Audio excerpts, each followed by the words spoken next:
حیات برزخی کیا ہے؟ قرآن پاک میں پارہ نمبر 18 میں سورۃ مومنون میں آیت نمبر 100 میں اللہ تعالیٰ نے ارشاد فرمایا وَمِن وَرَائِهِمْ بَرْزَخٌ إِلَىٰ يَوْمِ يُبْعَثُونَ۔ برزخ کا مقام، وہ پردے والا مقام، ان کے پیچھے برزخ ہے، قیامت تک وہ پردے میں رہیں گے۔ جب انسان مر جاتا ہے، دنیا سے رخصت ہو جاتا ہے، تو اللہ تعالیٰ اسے پردے میں رکھتا ہے، وہ دنیا سے بے خبر، وہ ایسے عالم میں، وہ ایسے جہان میں، عالم برزخ میں ہوتا ہے۔ وہ ایسا جہان ہے، فرمایا دنیا اور آخرت کے درمیان ایک ایسا ایسا عالم ہے جسے برزخ، پردے کا عالم، چھپا ہوا عالم کہتے ہیں۔ مرنے کے بعد قیامت تک انسان اس عالم میں اپنے اپنے مراتب کے اعتبار سے، سارے جن و انس، جنات بھی اور انسان بھی اس عالم میں رہتے ہیں، اپنے اپنے مرتبے کے اعتبار سے، اپنے اپنے مقام، اپنے اپنے اعمال کے اعتبار سے۔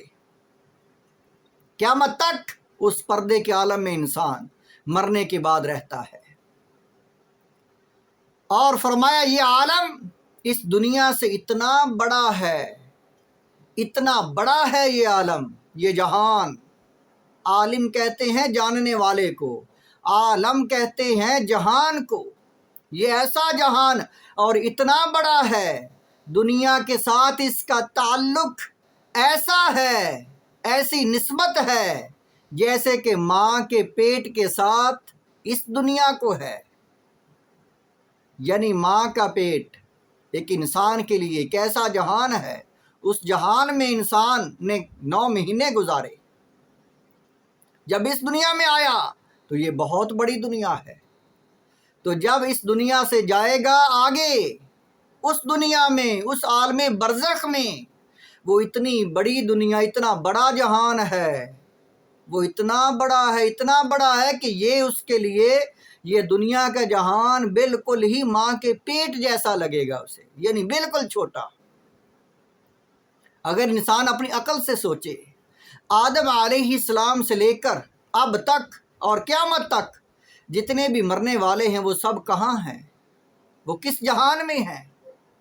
اس وقت اس دنیا کی، اس جہان کی آبادی 7 ارب سے زیادہ ہے، یہ موجودہ وقت۔ اور آدم علیہ السلام سے لے کر قیامت تک مرنے والے جس جہان میں ہیں، جہاں جمع ہو رہے ہیں جا کر، وہ کتنا بڑا جہان ہوگا۔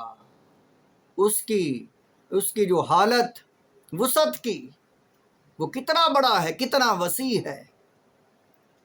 جب انسان یہاں سے وہاں جاتا ہے تو اسے اس جہان میں سارے نظر آتے ہیں۔ اگر وہ نیک انسان ہے، نیک لوگوں کے پاس گیا ہے، تو وہاں اپنے سارے عزیز و اقارب، دوست احباب جو نیک، وہاں ملاقات ہوتی ہے۔ وہ دیکھتا ہے، سنتا ہے، جانتا پہچانتا، ان کو باتیں بتاتا ہے، پچھلے احوال دنیا کی وہ خبریں پوچھتے ہیں۔ اور وہاں جا کر اس دنیا سے انسان ایسا لا تعلق اور ایسا یعنی ایسے ہو جاتا ہے کہ وہاں جا کر کہتا سارا کچھ تو یہاں پر ہی ہے، یہ جہان تو اتنا بڑا ہے، سارے عزیز و اقارب، میرے والدین، میرے دادا دادی، میرے نانا نانی، سارے اس جہان میں ہیں۔ وہ اتنا بڑا جہان، سارے ملاقات کرتے ہیں۔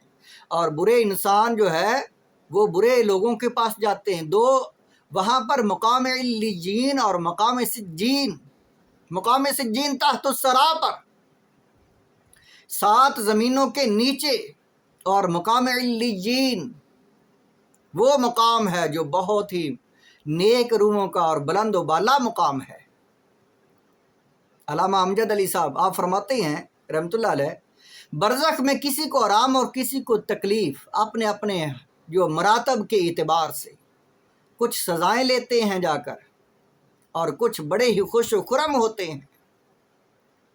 بخاری شریف کی حدیث پاک ہے کہ جب انسان جاتا ہے دنیا سے، تو فرشتے اسے اللہ تعالیٰ سب کچھ سناتا ہے، لوگوں کی آوازیں، یہاں تک کہ جب انسان دفن کر کے واپس جاتے ہیں تو اس کے قدموں کی آہٹ سن رہا ہوتا ہے لوگوں کی۔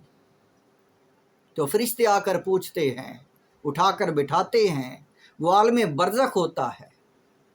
لیکن اس دنیا کے جہان کے لوگوں کی آوازیں سب کچھ اللہ سناتا ہے، ایک حسرت کے طور پر کہ دیکھو تجھے الوداع کر رہے ہیں، جا رہے ہیں تجھے چھوڑ کر اور اپنی دنیا کی فکر میں ہیں۔ یہ دیکھو پیچھے تیرے چاہنے والے تجھے ہاتھوں سے دفن کر کے تیرا کوئی ان کو فکر نہیں ہے۔